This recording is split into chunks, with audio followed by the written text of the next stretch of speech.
Hi, welcome to the channel. So today what I want to do is bring you along with as I go outside and get some firewood, and then we're going to rearrange it behind me a little bit here, and maybe I'll show you some of the different ways, how I store it outside, just kind of put it where I can to keep dry, and maybe share a little bit where I get the firewood and why. And then we're going to come back in here, and as you know, some of you, I've been sick the last 2 years with acute myeloid leukemia. I had a stem cell transplant. And so a couple years ago I bought this ash vacuum at Menards, and I haven't even been able to use it. So today I'm going to unbox it. We're going to clean out the Soapstone Wood Burning Stove, and I'm going to show you how I light a fire. And I have different ways that I do this, kind of depending on the circumstances. So maybe I'll share some tips of different ways that I start the fire, kind of depending on the situation, I guess. And I never know what else I'm going to share. All right, let's just go out and get some firewood and get this party started. Yeah. I built this firewood storage rack in a sunny location to help keep the wood dry, and stacking it works fine. To save money, I built this mostly from leftover wood, and I took advantage of the 70% off wood rack at Home Depot as well.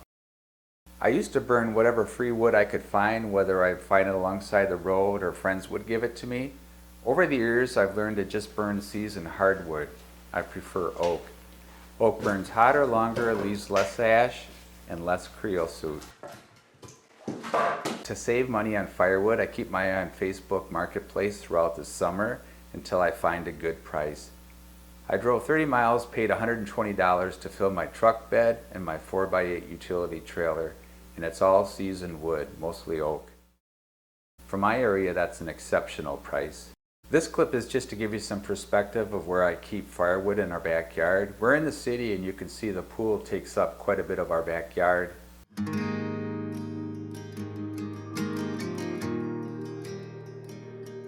To reduce moisture, rot, and insects, I placed pallets under this wood pile. I used to take the time to stack it, but I found just throwing in a big pile works fine since it's already seasoned. If it wasn't seasoned, it would just dry more unevenly.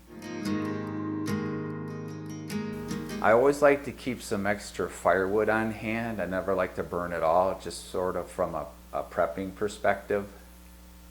I have free access to firewood up at my sister and her husband's land up north. They have a lot of trees that are dead up there, and it's red oak. They're already seasoned, but due to my immune system, with mold and spores, at this time I can't take advantage of that.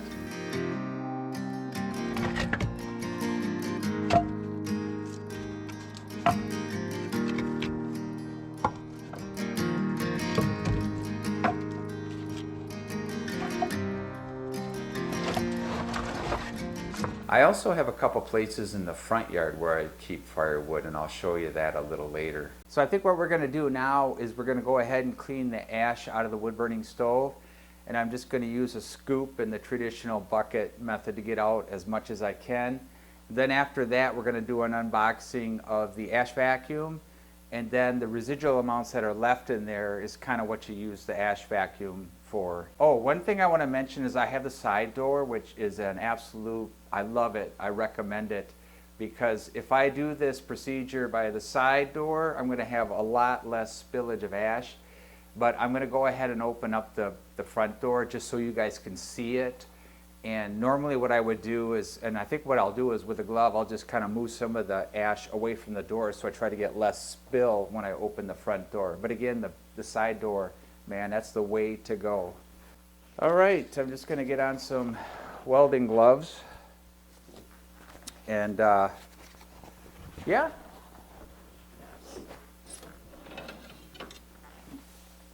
So I'm just going to stick my gloves in there and just kind of move the ash back like that. Oh, I'm going to open up the air all the way so get more of a draft to blow up the ash. I hardly ever use this door.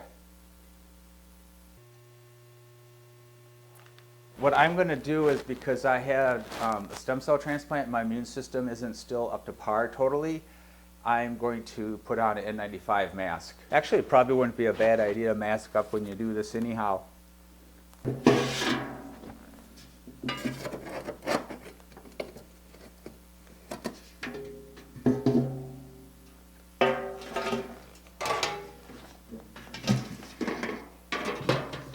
and I get the lid on right away after I put it in. And I'm sure there's a better way to do this, but I'm just showing you how I do it.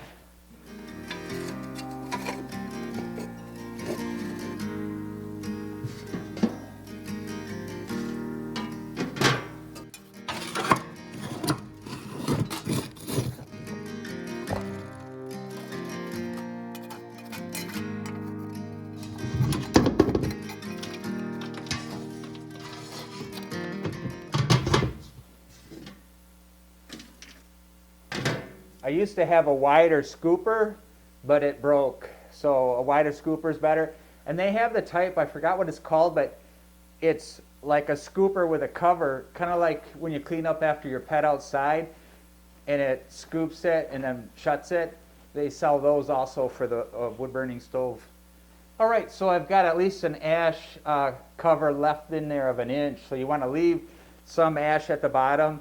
It insulates, actually protects the bottom of the box, the fire box, and just helps everything start better.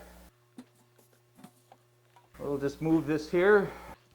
I bought this at Menards, and I'll try to put a link if they still sell it, if it works good. Hopefully this is showing up. So I'm going to go ahead and just close this for a minute.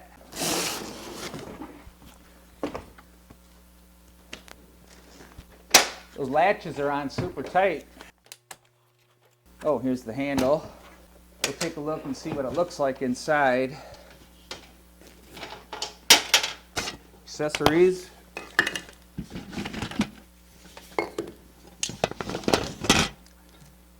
Looks like some wheels. I think the casters, are supposed to snap into place. Yep. So this goes in. You want it to fit snugly here, it says. Maybe that's better. Get it snug all the way around. Place the power head onto the collection tank and secure it with the latches. Okay.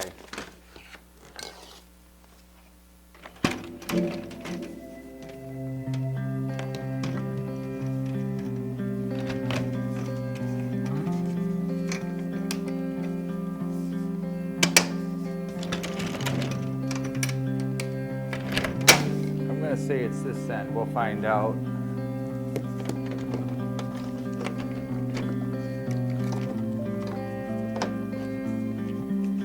Yep. I'll end up moving the lid so this is back here rather than over the hose, I think.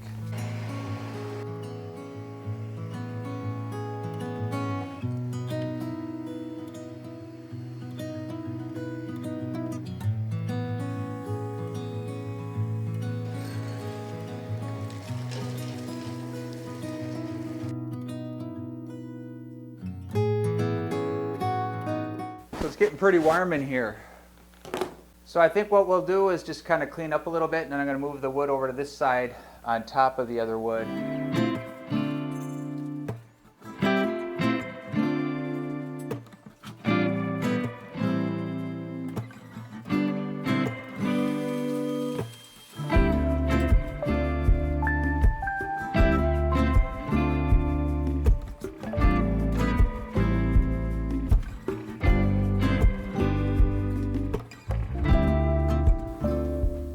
So I have my cell phone light on, so I'm probably looking pretty white right now. But, obviously you can take smaller pieces of wood to start your fire.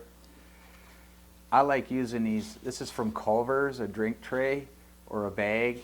And then you can set your wood right on top of it. I also save some of these egg cartons here. And you can just do the stepped approach on it, put your stick, your twigs and your sticks and so on. Gradually add, bigger pieces of wood. I save, this is some cedar here. I'll save pieces of wood and so on, and some twigs and that. But I always run out, so eventually, or if I just want more convenience, I'll just use a fire starter. And these are paraffin wax fire starters, which are a petroleum product. And so it's not recommended in the house, but this is all I have. But what you're going to want to use, if you want to use fire starters at all in your wood burning stove, is the beeswax type. I've got a piece of wood in here just to kind of lift the fire up so you can see it. I'm going to put the paraffin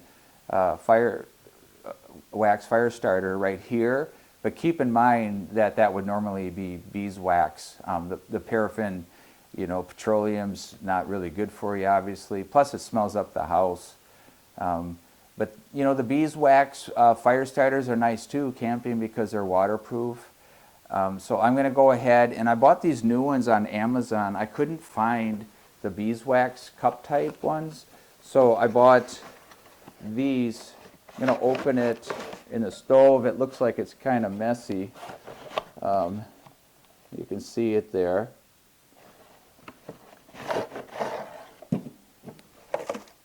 Yeah, it's all coming out. But they're the honeycomb type, and you got so many, you break them out. They're smaller, so I'm going to put one of those on there as well and light it. So you kind of want the fire starters to go a little bit before you start putting wood on them. But usually what I'll do is I'll just put, an inch of ash or so, after I clean the stove. I'll put, 1 or 2 fire starters down, and then I'll take the wood, the chunks of wood, and I'll lay a couple in there. Now the air comes into the stove here, right behind here. I can maybe get in closer so you can see that, but you don't want to obstruct that. When I put the firewood in, I never go right up to it. I'll kind of go up. Maybe I'll cross another one over, and then I'll put a third one on top, once the fire starter's going. Or I'll just put the fire starters in there, put the wood in, and then light them. You can experiment with your stove. Once my stove is going, it loves bigger than this, big chunks of wood. It does really well. The key is seasoned wood. Well, let's break out a piece of this honeycomb fire starter. Here's like just a corner chunk. I'm going to do another little piece. Maybe another one to get it going quicker. Well, you got to break them off. There's a piece. I should be wearing gloves, but just to kind of, it's my first time actually using the honeycomb type. Of course, you want the air open all the way. I've got the side door here, which I would normally use, but so you can see it, I'm using the front door. These are the bigger cups, but again, I like the beeswax ones that are a little bit smaller. So I'm going to set these on top, bring them up close, not too close.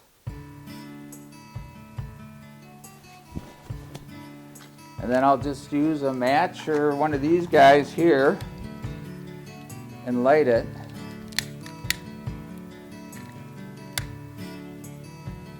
Let's see how easy these light. There's not a lot of fuel left in here. Probably work better if I had a little more flame. Yeah, it's going out. I think I'm running out of fuel. So I'll just take a couple matches. Oh, I guess it's barely going. Try to speed this up for you guys.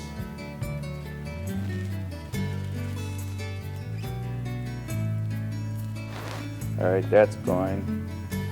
We'll go ahead and just cross a couple of them here, see if we can get this going. Try to get my hand down so you can see.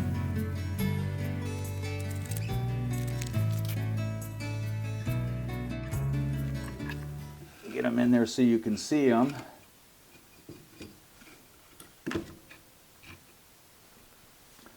Normally I put my wood in horizontal.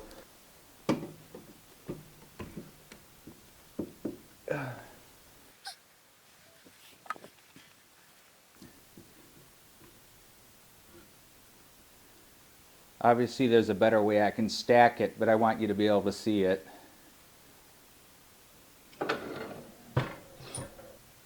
All right, you guys get the idea. I'm going to go ahead and close the door.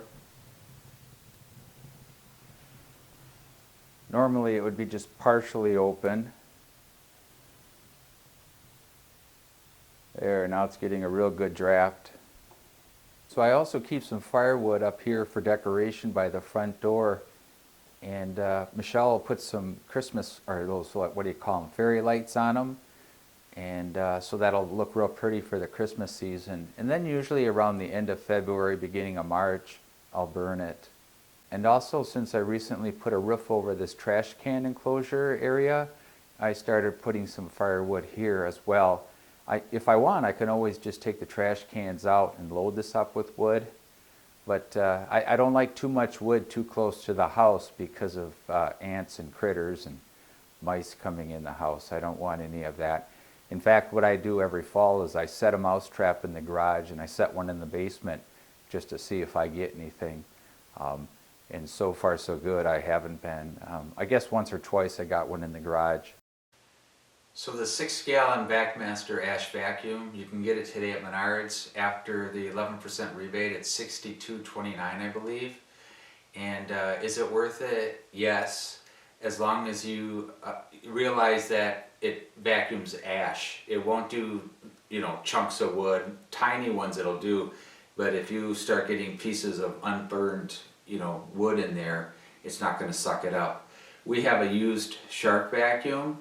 We bought a new Dyson, so I've been using that used shark vacuum before using the Vacmaster, and it sucks better.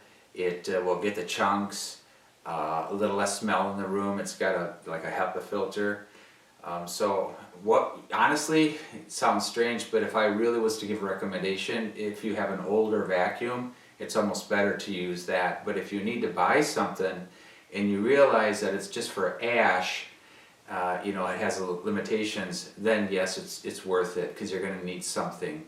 And incidentally, I don't know why they would make it this way. What would you really use it for? It's not like super powerful blower, but you can also, besides vacuuming, you have an option to turn it into a blower.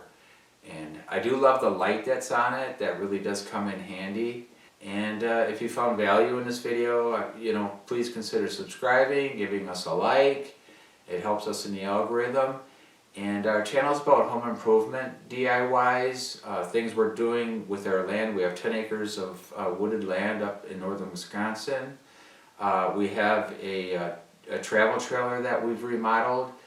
We have a seasonal campsite. So it's kind of a hodgepodge of what, things that our channel is about. And we also have another channel called the Brad and Michelle channel that is kind of more behind the scenes, what's going on in our lives. And my wife and I both have had cancer over the last couple of years, so we talk about that. We take hikes. And yeah, I'm going on and on, but take care. I'll see you on the next video. Bye now.